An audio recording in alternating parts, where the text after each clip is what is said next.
Hello there. Before we get started on today's episode, I'd like to ask a short favor. If you're interested in either of the two books that I have written and am about to release, head on over to my website at theanxioustruth.com/books. There you can learn about both books, one of which is free, and you can get on my mailing list to be notified when each book is released and how you can get it. I would really appreciate that. Okay, let's get rolling.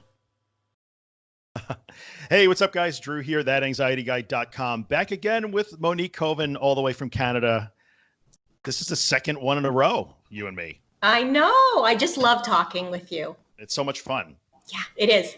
So just before we went and started recording, we just start, like, wait a minute, we need to actually record this. Yeah, because we just get rolling. So today, we are going to talk about the topic of empowerment, learned helplessness, how that's not really a thing, the power of memory and how it impacts all that stuff. And those feelings of feeling that you're not competent or that you can't do this, and why those feelings are not right. And like you have more juice going on than you think you do. Yes. Yeah. So go ahead, run with that. You had some really good insights that I'm digging.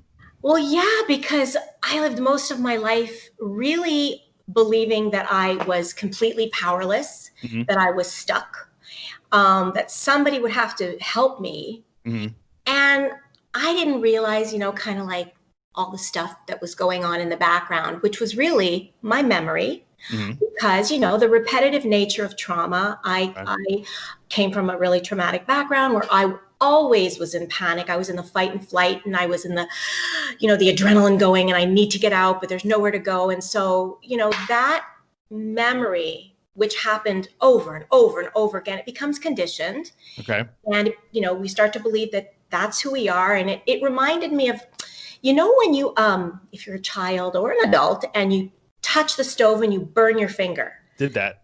When I was a kid. I can promise you that you're going to remember the next time you go through or go next to a burner, not to go too close. I could tell you that to this day, that memory happens at the stove. You to see? This day. Okay, you see. So that's exactly what I'm talking about. What happens when we have panic, because we've had an experience that was so burnt the stove, and we don't want it to happen again. And so we start getting into our head about, oh my gosh, I'm going to be stuck. I'm going to be hurt. No one's going to help. It's going to be, and the feeling of panic is so overwhelming. The adrenaline, we get so frightened by it that we don't want it to happen again. And we conclude that we're powerless, that we're stuck, that we've got nothing going for us. I mean, I certainly believe that I would need somebody to help me should X, Y, Z happen, because I would be like this. Yeah. And I think a lot of people could relate to that. Really. I think they probably could. Yes. Because you feel like you don't have, and I think people hear the things that I talk about and you and I talk about, and they understand it, but they feel like, well, you could do that. I could never do that. Yes, exactly. And I think it's because of that repetitive nature of the memory of what happened, which I think is just normal. So you have a bad experience and then you learn to not want to repeat that. That's normal. That's what people do. Totally normal. Yeah. I think, but what winds up happening is the repetitive nature of that memory, the narrative we attach to it. So yes, when I was probably 6, I put my finger on my grandma had an electric stove. So it was glowing red. And I remember thinking, I was maybe younger than 6, I don't know, but I remember just thinking, oh, that I touched it just for a second. And of course I wound up with a huge blister on my finger and everything. But okay, I touched it, I burned my finger. But there was no other narrative built around that. Like I almost died. I didn't know what to do. I was going to screw everything. So the problem happens when we build the extra narrative around these bad events. And they are bad events, don't get me wrong. Yeah. But then we add all this extra narrative, and the story ends horrifically in our mind, as opposed to the story just being factual and objective. Totally. Oh, that's 100% right. It's even that when you're dealing with those maybe repeated trauma in the past and trying to deal with those things, same situation. Oh, absolutely. I mean, I can just give you the example of I used to have a big fear of driving far and getting lost. And when I kind of tried to break it down, what was it? And I said in my head, well, I'm going to freeze. When I get lost, I'll be so overwhelmed and nobody's going to help me. Okay. Well, that's because of the story that happened to me where I froze and Right. nobody helped me. So now I kind of took it into driving, made a Right. story that, well, if I get lost, no one's going to help me because that Yeah. happened when I was a child. But now I was a grown adult. I had a mouth, I had a mind, I had Right. legs, I had, a credit card if I need to pay for a taxi, Right. if my car breaks down. But all that Out the didn't window. matter. Out the Yeah. window, exactly. Yeah. Out the window. What I remembered was the childhood of being stuck, and I translated it to Right. that could happen. So it was the narrative. Yeah, it is the narrative. And I think, and when we repeat it again and again, it Yeah. gets, stronger and stronger, more ingrained at least. Yeah. And it's so interesting when we have these conversations. You might be dealing with slightly different issues than I am in terms of digging into the past and dealing with getting past these traumatic things that may have happened. But the mechanism is so similar. It is. So maybe that memory came from something that happened in your childhood, but the same exact mechanism is happening to a person who remembers no trauma and just starts having panic attacks for no reason. Same mechanism. Different reason. Mechanism, exactly. It's crazy, right? It's just working. Yeah, exactly. It's because and I love the way you said it before. It's normal. We all work the same way, and we are all human. You're not alone. And I think that as we start to understand, because even as we're talking, I'm sure people are getting insights and going, "Oh yeah, that's true. I'm acting the way that I did, and yeah, I do have legs now that can." Exactly. What's that about? You know? Or the ability to step back from those episodes and change the way we remember it. And I always try and tell people, you have to change the way you tell the story. So you have to stop telling the story about how awful it was and how this almost happened, that almost happened. You narrowly escaped disaster. It didn't happen. The story, at least in the nuts and bolts approach that I'm taking, is you had a panic attack. You were really afraid. You were really uncomfortable. And then it ended and you were okay. It always ends with, and you are okay. Yeah. And I don't know if you would tell people the same thing. You may be reliving these things that happened to you long in the past, but right now you're okay. I have news for you. I tell them that, but I also tell them that they were okay even then, because we're always okay. Yes, we are always okay. Always okay. Yeah. What's happening is we're okay. We're okay. Right. But what happens is that when the fear goes off, the alarm goes off, which is 100% normal, because we think a fearful thought. It's normal. We're designed to escape danger, and so it's trying to keep us safe. But yeah, we're always okay. And the only thing that's going on is this. But underneath this, when this starts to quiet down, there it is. You realize. Okay. So yeah, I do. With my clients, I do spend time. We look at, this is what you and I started to talk about before. Yeah. Times, even in their childhood, let's say those who've had trauma. Okay. When they remember, as I did, I remember the over and over and over again where I could not get out. I mean, I couldn't get out. Okay. And I wanted to get out of the situation. That's the memory. Yes, okay. Yeah, I was a child. I couldn't leave my house when these horrible things were going on. Okay. And I'd go into the fight and flight, and I'd be like I wanted to go through the walls, but I couldn't. Mm-hmm. But there was still this part of me that I didn't recognize, which was telling me, informing me on what to do. So it would tell me sometimes, you know what, stay in your room right now, or go to your girlfriend's house, go for a walk. Don't, and all of these things that I never even looked at, that was my wisdom or my empowerment that was speaking, that was encouraging me, that was informing me on what to do. Mm-hmm. I never looked at that. I thought, I'm a child, I'm stuck, I'm not safe.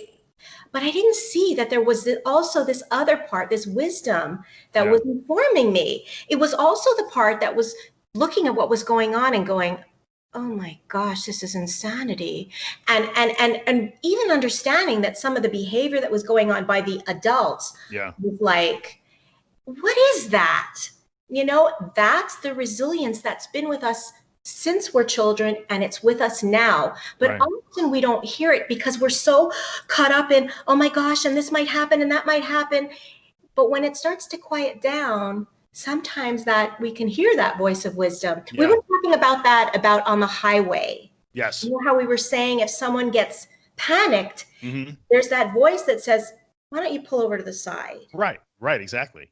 And so that's true. So whether you're trying to recover from the memory of maybe you've learned some bad habits because of living those past events, or even if you've had no trauma that you can remember and you're just having these panic attacks and you're becoming agoraphobic, the same principles apply there too, because even in your worst panic attack, you had some direction. And I think the point that I made when we were chatting before we started recording was, you are not being pushed by some irresistible, uncontrollable external thing that you cannot control. Yes. Like, there is external things happening, especially if you've been in a bad situation. That's true. Yes. But you still had some measure of, even if it was just having the presence of mind to get in a ball and protect yourself. Yes. You did that. Yeah, you did that. Yeah. So the same thing goes true with, you're driving 10, 15 miles away from home and you haven't done that in a while and you have a huge panic attack. Every panic attack you've ever had, you have responded to. Now, maybe it wasn't the most constructive response, and we talk about changing it into a more constructive response, but you did respond. You took some action.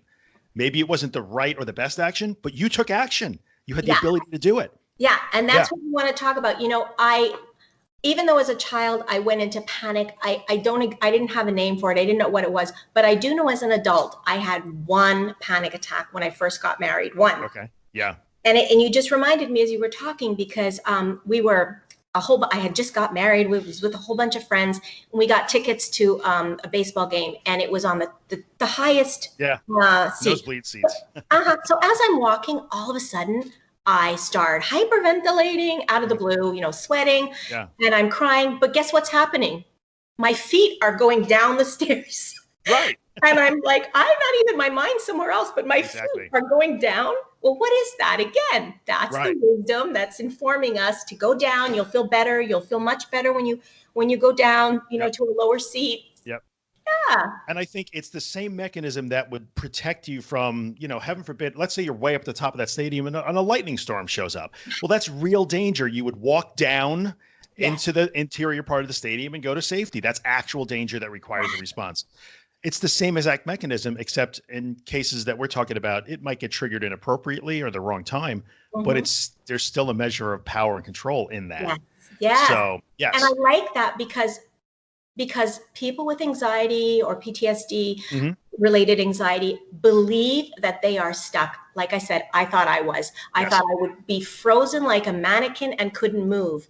But what we're talking about here is that's just not true. You might think that could happen. Right. But no, you will have the ability to move, to do something, to, like you said, get out of the situation. And often I think it's not even they feel stuck or powerless or helpless or like it's completely out of their control. But I think some of that comes from they may truly have those feelings about themselves that they're just not capable or competent. But I think it also is because I don't like the situation right now. And if I cannot change it into something immediately that I like or I want, then this is failure. So I can't do it. And I think they start to lose that ability to say, well, no, this is an incremental change that we have to start making here. So what's the word I'm trying to look for? So learning the narrative that they tell themselves and the memories that they build, which all have negative outcomes, and they start to pile up and they turn into these patterns of avoidance and avoiding and fleeing and hiding and those sort of things that perpetuate the disorder. I think they often feel like if I can't do something right this minute, there's one particular person in my group right now that I'm thinking of, and I certainly wouldn't say their name, but I could see it. Like, I don't like feeling this way. And so I just did what you told me to do, but I still feel this way. So I can't do this. You have to tell me how to do it. Please tell me how. Please tell me how. Well, you already know how. So even what you're doing now is something. You're still doing something. Yeah. And I think first that realization that says, oh, wait, I can do something.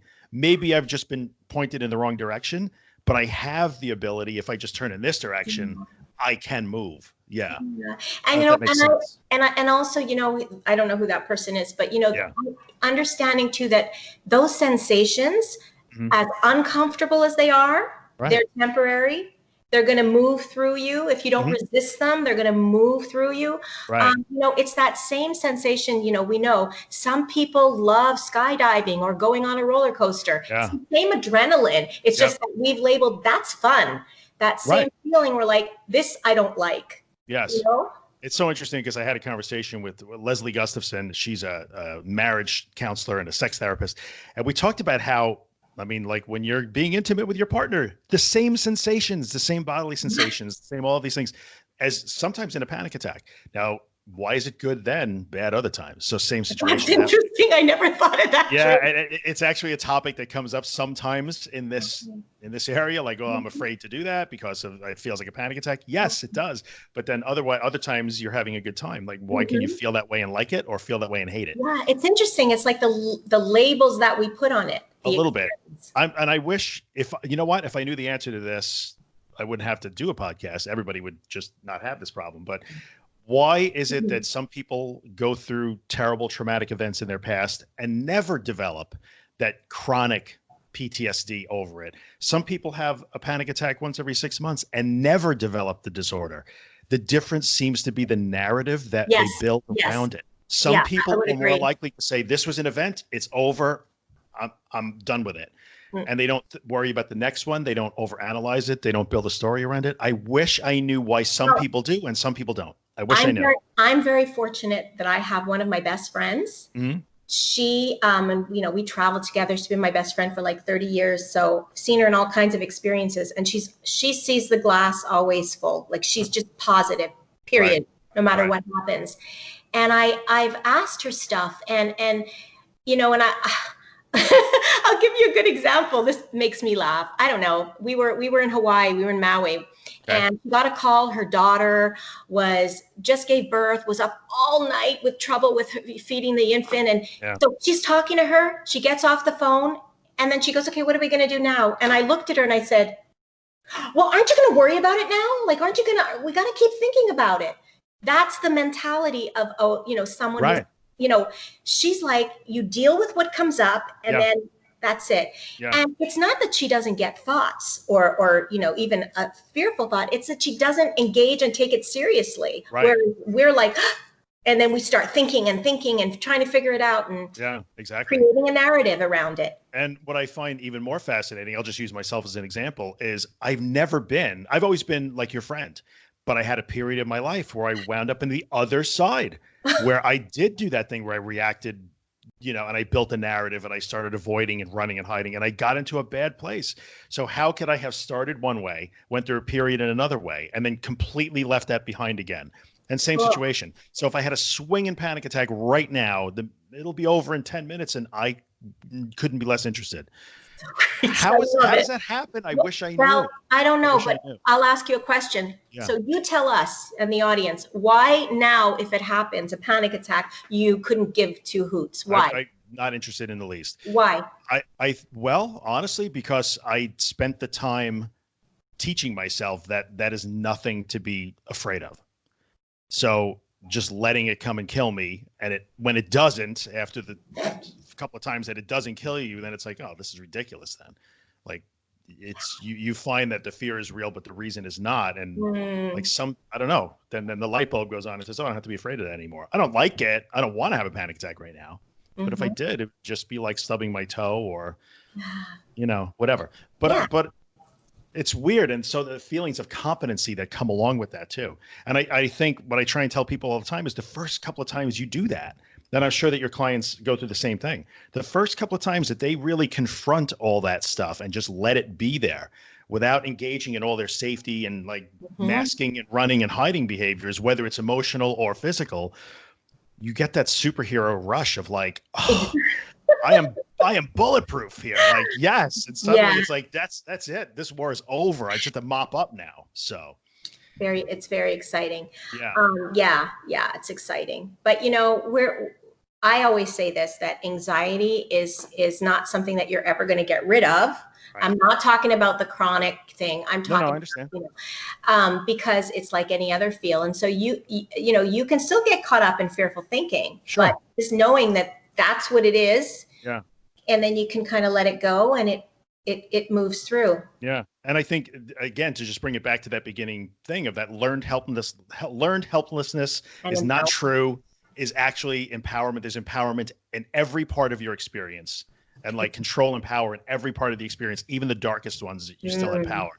And I think that gives you the ability to, when you go through these things, I don't know if you find that your clients come out, and I say this, some people look at me like I'm crazy. Like there's gold forged in these fires that you do not know until you're done.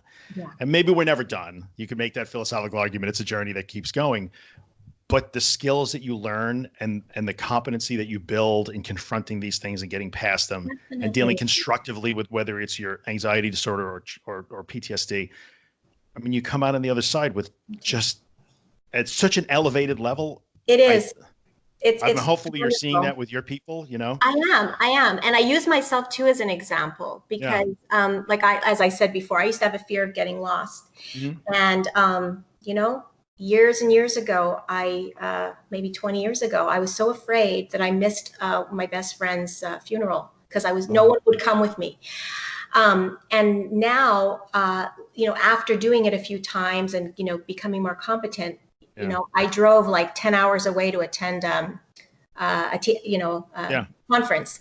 And now I'm going, in August to Vermont, which is a 4.5-hour drive away to spend a few days. I would have never imagined that I could do such a thing. And now that's just like a Thursday, right? That's nothing. Exactly. It's just a thing. Yeah. But what I'm trying to tell the audience is that it's totally possible. Yeah. You might think right now that it's not, but it is. Yeah, that's true. Totally possible. That's true. And even to use your example to like one more to drive this home, and it's obviously a bad memory. You missed your friend's funeral, but even the choice to not go to that funeral had some power in it.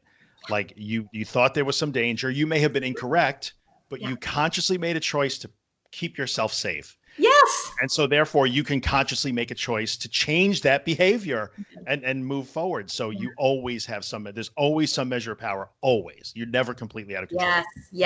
Yes. I love that message. And that's why we're both smiling, because the biggest fear that we all, that people with anxiety have is that they're powerless. It's just, they don't have it within them. And we are saying you have it within you. It's there. It's just, you're staring at what you think you can't do, but just move your head a little bit this way and you'll see you've got the power. It's there. I spend a lot of my time with my clients just pointing to that, look, it's there.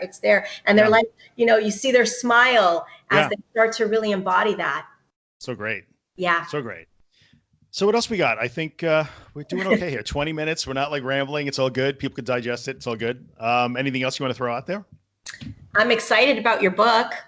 My book. Yeah, we were talking about it before we started recording. We'll see. I have a lot of work to do, but I just want to get the information out there more than anything else. Well, you just your group and your podcast and your everything you've done to help people, and now you're going to have it in written form is so awesome. Hopefully, if you brought it up, and I know I might as well address it now because I have been very vocal against people who are trying to sell anything. I will probably make it available for nothing. If you can't afford it, you can just have it. Okay, if you can't afford where's the Kleenex? Hold on. No, you're right. If you can't afford it, it's fine. If you can afford to pay $4 or $5 or whatever it's going to be, great. If you can't, whatever. You are. And I think that's okay. And and we'll use some of the money to do good things for other people or whatever. So yeah, because I've already been asked once. I thought you weren't going to sell anything. Well, first of all, I'll sell whatever I damn well want to sell if I choose to do it. But second of all, don't panic here, right? Don't panic. So anyway, but I appreciate the nice things you say. Very nice. Very sweet. That's great. Well, you're a great guy. All right. We'll do one. Thank you very much. That's very sweet. Well, so we'll do another one next week, right? We got a third one coming. Yeah. I don't remember what we're going to talk about, but we'll figure out then. I don't remember either, but we'll find something. It's okay. Wait, tell everybody how to find you when they want to find you online. How do they find you? So I have a podcast. It's called Freedom from CPTSD and Anxiety. And you can find me on my website at www.moniquecovencoaching.com. And I have a Facebook page, Monique Coven Coaching, and an Instagram account at cptsd.recover.coach. Yes. And your Instagram account has you written all over it.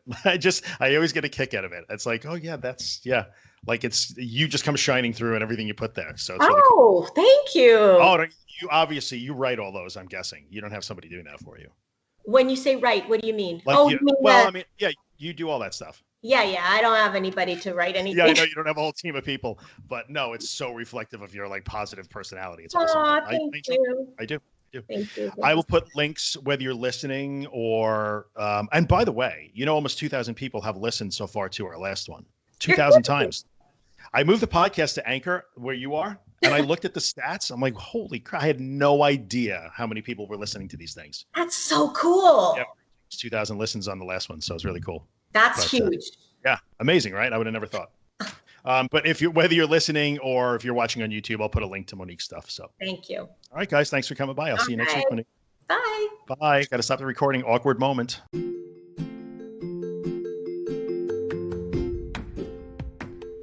Hey, what's up, guys? Drew here. In the 5 years that I've done the podcast, I've never had a sponsor. But now it's time for me to put in a little plug for the day job, the business that I own.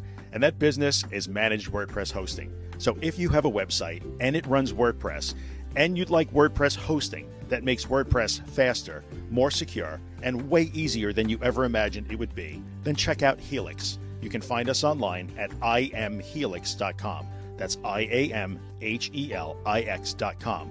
We took a long time to build Helix. I'm super proud of it. It works spectacularly. We take really good care of our customers, and I promise we would take really good care of you too. So if you're in the market for WordPress hosting that will blow your mind, check out Helix. I would appreciate the consideration. I thank you for coming by and listening, and I'll see you the next time.